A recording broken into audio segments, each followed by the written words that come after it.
안녕하세요. 무사 이승희 세무사입니다. 오늘은 지난 1월 14일 기재부에서 발표한 최종 1주택에 대한 거주기간 기산에 대한 내용입니다. 네, 최종 1주택이 되고 나서는 이제부터는 최종 1주택이 되고 나서부터는 보유기간 및 거주기간을 새롭게 기산해야 하는 것으로 최종 해석이 나왔습니다.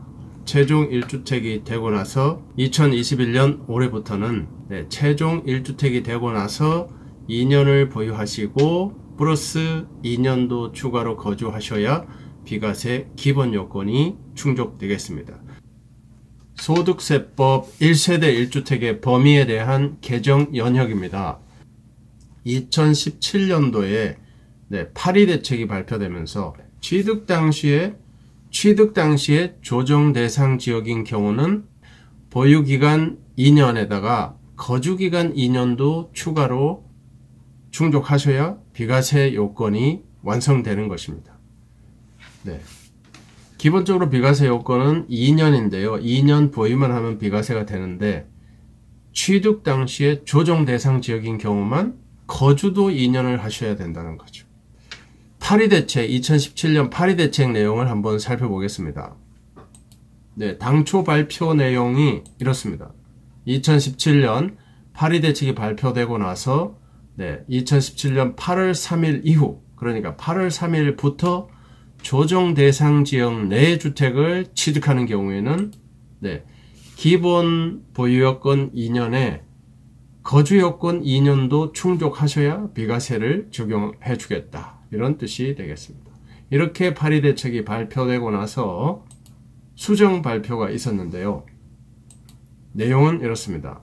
2017년 8월 2일 이전에, 그러니까 8월 2일부터 과거 이전에 무주택 세대가, 여기서 무주택 세대는 주택이 아예 없는 겁니다. 예를 들어서 지분으로 4분의 1이 있다. 상속받은 주택이 4분의 1이 있다. 그러면 이분은 4분의 1 유주택 세대가 되겠습니다. 그렇기 때문에 무주택 세대는 아닌 거죠. 그래서 무주택이라는 것은 완전히 주택이 없는 사람들, 지분조차 없는 사람들이죠. 이런 분들이 매매계약을 체결하고 계약금을 지급한 경우도 거주요건 적용, 무주택 세대인 경우만 분양 등 매매계약을 체결하고 계약금을 지급한 사실을 증빙서류에 의해서 확인할 수 있으면은 거주요건을 적용하지 않겠다. 거주요건 적용 제외 대상에 포함하겠다. 결국 이제 거주요건을 적용 안 하겠다. 이런 내용이 되겠습니다. 일반적으로 보유기간이나 거주기간 계산은 이렇습니다. 주택 및 그에 딸린 토지까지, 대지까지 포함됩니다. 각각 2년입니다. 대지도 2년, 주택도 2년. 건물도 2년, 토지, 대지도 2년. 각각 2년이죠. 각각 2년 보유한 경우, 보유기간 계산은 해당 자산을 취득한 날에 초일을 산입합니다. 취득하는 당일을 카운트에 넣겠다. 이런 뜻이 되겠습니다. 그렇게 해서 양도한 날까지로 해서 2년을 계산하겠다는 겁니다. 거주기간 계산은 실제로 거주한 기간이 되겠습니다. 실제로 거주한 기간. 실제 거주한 기간을 확인할 수 없다, 불명확하다. 이 경우는 이제 주민등록상의 전입일, 전출일, 그것을 보고 계산하시면 되겠습니다. 자, 최종 1주택에 대한 내용이, 당초 발표 내용이 이렇습니다. 2019년 2월 12일 개정됐습니다. 소득세법 시행령 내용입니다. 1세대 1주택 비과세 적용 시 보유기간 계산 세법 개정 내용입니다. 보유기간에 대한 계산은 제가 앞서 설명드린 초일 산입해서 2년입니다. 예외사항이 있었죠. 예외사항. 다만 2주택 이상 다주택 세대가 1주택 외의 주택을 모두 양도, 하나만 남겨놓고 전부 팔아버린 경우는 양도 후 1주택, 최종 1주택을 보유하게 된 날부터 보유기간 홀딩 기간을 계산하겠다. 이런 내용이었습니다. 2019년 2월 12일 개정 내용, 소득세법 시행령 개정 내용이 이렇습니다. 네, 여기에 대한 이제 최종 1주택에 대한 예외사항이 이제 일시적 2주택이죠. 일시적 2주택은 계주 달리기로 봐서 1주택이 쭉 가는 걸로 봐서 네, 예외사항을 인정해 주겠다. 이건 당연한 내용입니다. 그 다음에 이제 2주택 이상을 보유한 1세대가 네, 신규 주택을 취득해서 일시적 2주택이 됐다 이거예요. 다주택자가 주택을 다 팔고 다시 취득해서 일시적 2주택을 만들었어요. 이 경우는 네, 제외하지 않겠다. 네, 최종 1주택으로 그냥 카운트 하겠다.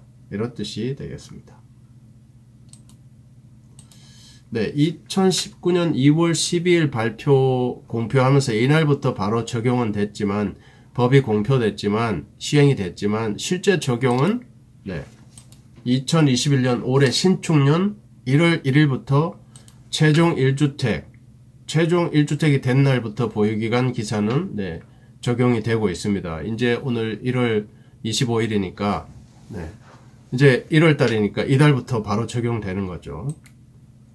2019년 2월 12일입니다. 네, 사례를 제가 하나 들어서 자세히 한번 해설을 해드리도록 하겠습니다. 오늘의 1세대 1주택자 비과세 한 줄평입니다. 화면을 한번 보겠습니다. 그리고 2015년도에 B주택을 취득했습니다. 그리고 이 상태에서 2020년 작년입니다. 작년에 B주택을 양도했습니다. 이때는 당연히 뭐 세금을 냈겠죠. 그리고 나서 A주택만 남았는데 이 경우 남아있는 A주택을 팔 때 네, A주택을 이렇게 팔 때 보유기간 계산을 어떻게 할까요?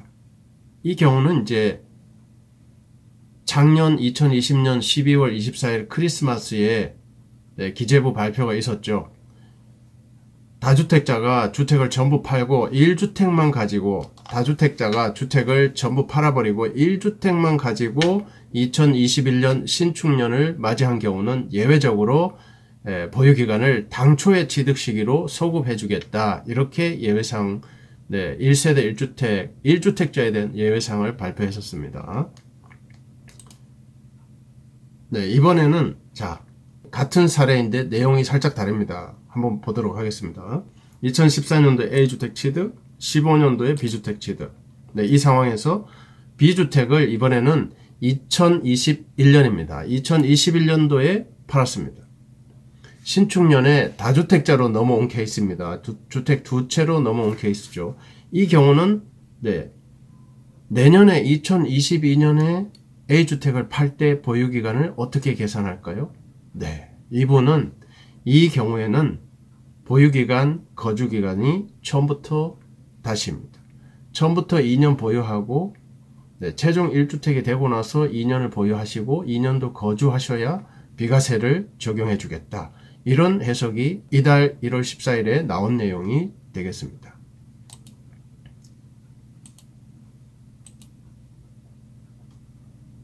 네, A주택, B주택 이렇게 취득했는데 이 상태에서 2021년에 2주택자로 다주택자로 넘어와서 B주택을 이렇게 팔았어요.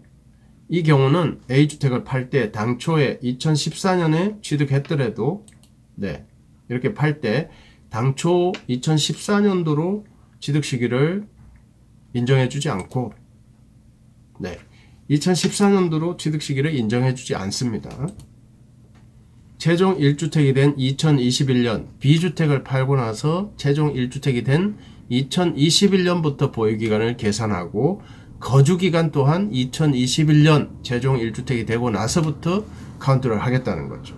2021년에 네, 1주택이 되고 나서 이 경우 만약에 이분이 2022년도에 주택을 팔면은 네, 이 경우 이분이 당초 2014년도부터 보유기간을 계산해서 착각을 해서 2022년에 팔게 되면은 이분은 네, 1년 미만 단기 보유로 중과세율이 적용되겠습니다.